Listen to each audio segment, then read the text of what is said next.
الرحمن الرحيم إن الحمد لله والصلاة والسلام على رسول الله صلى الله عليه وعلى آله وصحبه وسلم تسليما كثيرا أما بعد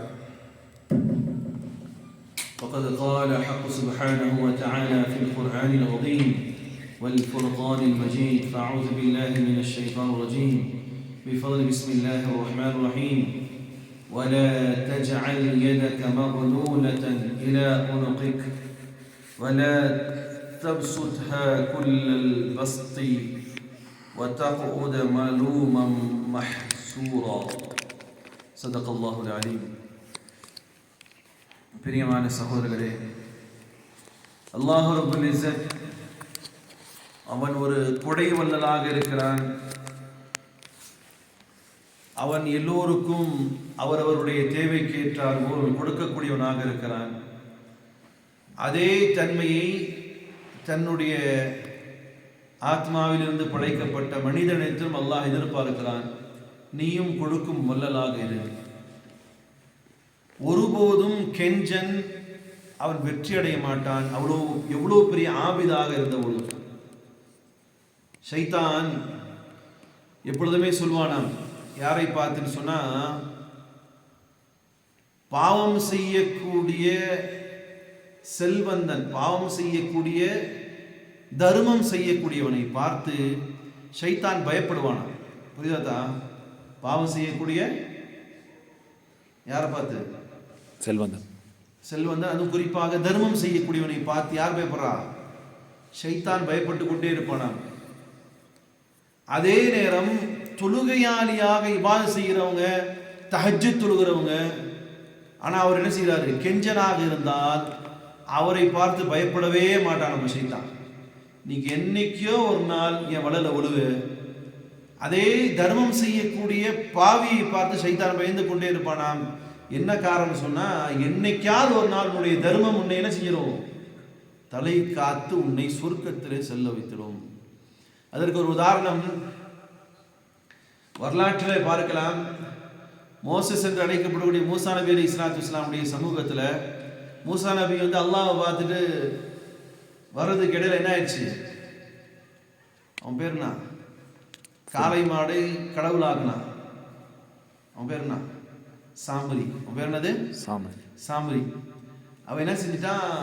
மூசா நபி அலைஹிஸ்ஸலாம் போயிட்டு அல்லாஹ் இடத்துல பேசிட்டு வர்றதுக்கு இடையிலேயே இங்கே ஒரு பெரிய கூட்டத்தை உருவாக்கி ஒரு தங்கத்தில் காளை மாட்டை செஞ்சு அதையெல்லாம் வணங்குங்க, மூசா நபி வர்றதுக்கு லேட் ஆகும், அது வரமாட்டேன், ஏதோ ஒன்று சொல்லி மொத்தத்தில் என்ன செஞ்சிட்டான்? காளை மாடை வணங்க வச்சுட்டான். இதுதான் தெய்வம். மக்களும் கொஞ்சம் பேர் என்ன செஞ்சிட்டாங்க? வணங்க ஆரம்பிச்சிட்டாங்க. கொஞ்சம் பேர் என்ன செஞ்சிட்டாங்க? நிறைய பேர் வணங்க ஆரம்பிச்சிட்டாங்க. கொஞ்சம் பேர் இல்லை, மூசா அலைஹிஸ்ஸலாம் வரட்டும், நம்முடைய அல்லாஹ், நம்முடைய படைத்தவன் அல்லாஹ் தான் உட்காந்துட்டாங்க.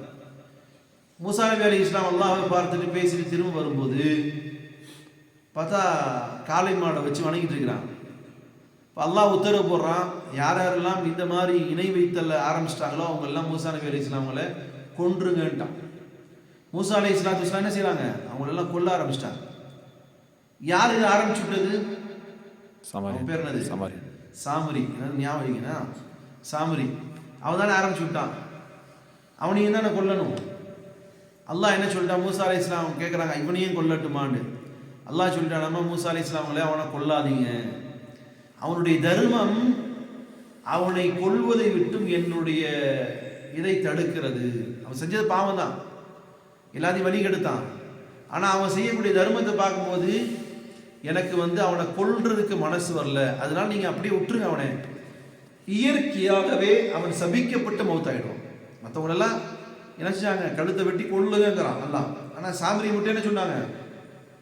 அவனை கொல்ல வேண்டாம். காரணம் என்னது? சாம்பரி ஒரு பாவியாக இருந்தாலும் நிறைய தர்மம் செய்யக்கூடியவனாக இருந்தான்.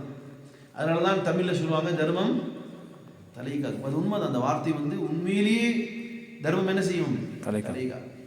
அதே கெஞ்சனாக இருக்கக்கூடியவன் எவ்வளோ பெரிய இபாதத் செய்யக்கூடியவனாக இருந்தாலும் என்ன செய்வான்? அவனுடைய அந்த கெஞ்சத்தனம் என்றைக்காவது ஒரு நாள் அவனை கொண்டு போய் நரகத்தில் தள்ளியே தீரும். அதனாலதான் ஷைத்தான் என்ன செய்வான்? பாவம் செய்யக்கூடிய, தர்மம் செய்யக்கூடிய, அவனை பார்த்து பயப்படுவான். என்றைக்காவது ஒரு நாள் அவனுடைய தர்மம் என்ன செய்யும், அவனை அல்லாஹ்வுடைய பொருத்தத்தை பெற வைத்துவிடும்.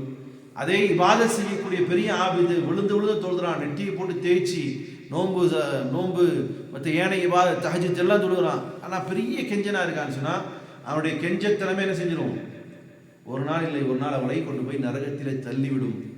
அல்லாஹ் சொல்கிறான், வலா தஜ்அல் யதக மக்லூலதன் இலா உனுகிக். ஒருபோதும் நீங்க கெஞ்சல்களாக ஆகிவிடாதீர்கள். அல்லாஹ்வுக்கு பிடிக்காது என்னது, கெஞ்சத்தனம். அல்லாஹ் பிடிக்காது. வள்ளல் தனம் என்ன செய்யும், அல்லாஹ்வும் வள்ளல் தனமாக செலவழிப்பது அல்லாஹ்வுக்கு பிடிக்கும். அல்லாஹ் என்ன சொல்றான், கெஞ்சத்தனமாக உங்களுடைய கைகளை கழுத்துல போட்டு உட்காராதீங்க. காசு கொடுக்கூடாதுன்னு ஒரு ஆள் முடிவு பண்ணிட்டானா அந்த காலத்துடைய பழக்கமாம இப்படி கை வச்சுக்கோங்க. காசு கொடுக்கல என்னன்னா கீழே வந்ததான காசு ஏதாவது பாக்கெட்டில் போகும், கையை இப்படி வச்சுட்டோம்னா அப்போ அல்லாஹ் சொல்றான், உங்களுடைய கரங்களை என்ன கழுத்துல தொங்க விட்டு கெஞ்சன்களாக ஆகிதாருங்க. அதே நேரம் இன்னொன்னு சொல்றான்,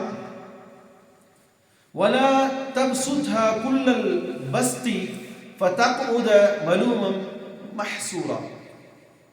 அதே நேரம் உங்கள்கிட்ட காசு பணம் இருக்குது, அதை முழுசா தர்மம் பண்ணிட்டு இருக்கிறதெல்லாம் ஃபுல்லாக கொடுத்துட்டாரு. 1 கோடி ரூபா பணம் இருந்துச்சு, எல்லாம் 1 கோடி ரூபா என்ன செஞ்சாரு, முழுசா எல்லாரும் தர்மம் பண்ணிட்டாரு. அப்புறம் திடீர்னு அவருக்கே தேவைப்படுற மாதிரி ஆயிடுச்சு. இப்போ இவர் என்ன நிலைமையில இருப்பார், ஒன்று அல்லாஹ்வை குறை சொல்லுவார், அல்லது கொடுத்த தர்மத்தை சொல்லி சொல்லி காட்டி என்ன செய்வார், எங்கிட்ட இருந்துச்சு நான் கொடுத்துட்டேன், நான் எங்கிட்ட இருந்துச்சு நான் கொடுத்துட்டேன். நல்லா சொல்றான், அப்படி நீங்கள் உங்களை தாழ்த்தி கொள்ளும் அளவுக்கான தர்மத்தை செய்யாதீங்க. தர்மமும் செய்யுங்க, மிச்சப்படுத்தி வைங்க. தர்மமும் செய்யுங்க, மிச்சப்படுத்தி வைங்க. இருக்கிறத முழுசா அள்ளி கொடுத்துட்டு போண்டியாகிட்டு ஐயோ போச்சேன்னு கத்தாதீங்க. அதே நேரம் ஐயோ கொடுத்துட்டா செலவாயிடும்னு சொல்லிட்டு கெஞ்சத்தனமா இருக்கு. நடுவுநிலை என்ன செய்யுங்க, ஃபாலோ பண்ணுங்க அப்படிங்கிறத அல்லாஹ் சொல்றான். நல்ல பிரியமான சகோதரர்களே, அல்லாஹ் அதுக்குதான் அல்லாஹ் சொல்றான், அலிஃப் லாம் மீம் ஸாலிகல் கிதாப் லா ரைப ஃபீ ஹுதல் லில் முத்தகீன் அல்லதீன யுமினூன பில் கைப். முஃமின்கள் யார், அல்லதீன யுமினூன பில் கைப், மறைவான விஷயங்களில் நம்பிக்கை கொள்வார்கள். வ மிம்மா ரஸக்னாஹும் யுன்ஃபிகூன், அவர்களுக்கு கொடுக்கப்பட்டதிலிருந்து ஒரு பங்கை என்ன செய்வார்கள். 1 லட்ச ரூபா பணம் சம்பாரிச்சிருக்கோமா, ஒரு 5000 ரூபா கொடுத்தாரு, அல்ஹம்துலில்லாஹ். நாளைக்கு சம்பாரிச்சோமா, இன்னும் கொஞ்சம் கொடுக்கலாம். நாளைக்கு அப்படியாக கொடுத்து நடுநிலையை ஃபாலோ பண்ணுமே தவிர ஒட்டுமொத்தமாக கொடுத்துட்டு திரும்ப அல்லாஹ்விடத்திலே குறை சொல்வதை காட்டிலும் நடுநிலையாகினதை கடைபிடிங்கள் என்பதாக அல்லாஹ் ரப்பல் இஸ்ஸத் சொல்கிறான். சொல்லிவிட்டு அல்லாஹ் சொல்கிறான், இன்ன ரப்பக யப்சுத்து ரிஸ்க லிமன் யஷா வ யக்திர். அல்லாஹ் நாடக்கூடியவர்களுக்கு விசாலமாக தருகிறான், நாடக்கூடியவர்களுக்கு அல்லாஹ் குறைத்து தருகிறான். அதனால் ஒருத்தர் தர்மம் செய்கிறாரு, அல்லாஹ் அவருக்கு மட்டும் கொடுத்துட்டானே நமக்கு கொடுக்கலையே அப்படின்னு வருத்தப்பட வேண்டியதில்லை. அல்லாஹ் சில பேருக்கு அவர்களுக்கு நிறைய செல்வங்களை கொடுத்து பிறரை கொடுக்க வைக்கிறான். சில இடத்துல கொடுக்கலன்னு சொன்னால் உங்களை வாங்க வச்சிருக்கிறான். அவர்கிட்ட இருந்து அதுவும் அமானிதம், இதுவும் அமானிதம். ஆக அல்லாஹ் நாடியவர்களுக்கு ரிஸ்கை அள்ளி தருகிறான். வலிமை யஷா யக்திர், அல்லாஹ் சிலருக்கு என்ன செய்கிறான், குறைத்து தருகிறான். இன்னஹு கான பிஇபாதிஹி கபீரன் பஸீரா. நிச்சயமாக அல்லாஹ் தன்னுடைய அடியார்கள் செய்பவற்றை பார்க்கக்கூடியவனாகவும் எல்லா நிலைகளையும் அறியக்கூடியவனாக இருக்கிறான். நான் ஏழையா இருக்கேன் அல்லாஹ்வுக்கு கண்ணு தெரியாதாங்கிறதெல்லாம் இல்லை. நீங்க ஏழையா இருக்கிறது அல்லாஹ்வுக்கு தெரியும். நான் பணக்காரா இருக்கேன், நான் எவ்வளவு பெரிய ஆள் இல்லை, நீ பணக்காரா இருந்தாலும் நீ என்ன செய்கிற என்று தெரியும். உங்களுக்கு பணம் கொடுக்கப்பட்டதையும் கெஞ்சத்தனமாக ஒளிச்சு ஒரு சில பேரை பார்க்கலாம், ஐயோ கொடுத்துடக்கூடாது, சத்தியமா இந்த பணமே தொடமாட்டே நீ வச்சுட்டே இருந்தாலும் அல்லாஹ் அவனுடைய செல்வத்தை பார்த்து கொண்டே இருக்கிறான். உனக்கு கொடுக்கப்பட்டது ஏழைகளுக்கு கொடுப்பதற்காக தவிர நீயும் உன் குடும்பம் மட்டும் அனுபவிப்பதற்கு அல்ல, நான் பார்த்து கொண்டே இருக்கிறான் என்பதை அல்லாஹ் ரப்பல் ஆலமீன் சுட்டிக்காட்டு. ஆக பிரியமான சகோதரர்களே, தனக்கு அல்லாஹ் கொடுத்ததிலிருந்து நடுநிலை கடைபிடித்து அல்லாஹ்வுக்காகவும் கொடுக்கணும். அதே நேரம் கெஞ்சம் அடைந்தால் ஒரு நேரம் இல்லை ஒரு நேரம் அவர் எவ்வளோ பெரிய சூஃபி சுன்னத்தாக இருந்தாலும் அவரை அந்த கெஞ்சத்தனம் நரகத்திற்கு கொண்டு போகும். அதே நேரம் பாவியாக இருந்தாலும் ஒரு சில நேரத்தில் என்ன செய்யும், அவன் பாவியாக இருக்கக்கூடிய தர்மம் செய்யக்கூடிய அந்த தர்மம் அவரை ஒரு நேரம் அவனை அல்லாஹ் சொர்க்கத்திலே தூக்கி போடுவான். அல்லாஹ் நடுநிலைமையாக அல்லாஹ்வுடைய பாதையில் செலவழிக்கக்கூடிய மக்களாக அல்லாஹ் என்னையும் உங்களையும் ஆக்கட்டுமாக. சுப்ஹானல்லாஹி வபிஹம்திஹி சுப்ஹானக்கல்லாஹு வபிஹம்திக அஷ்ஹது அல்லா இலாஹா இல்லா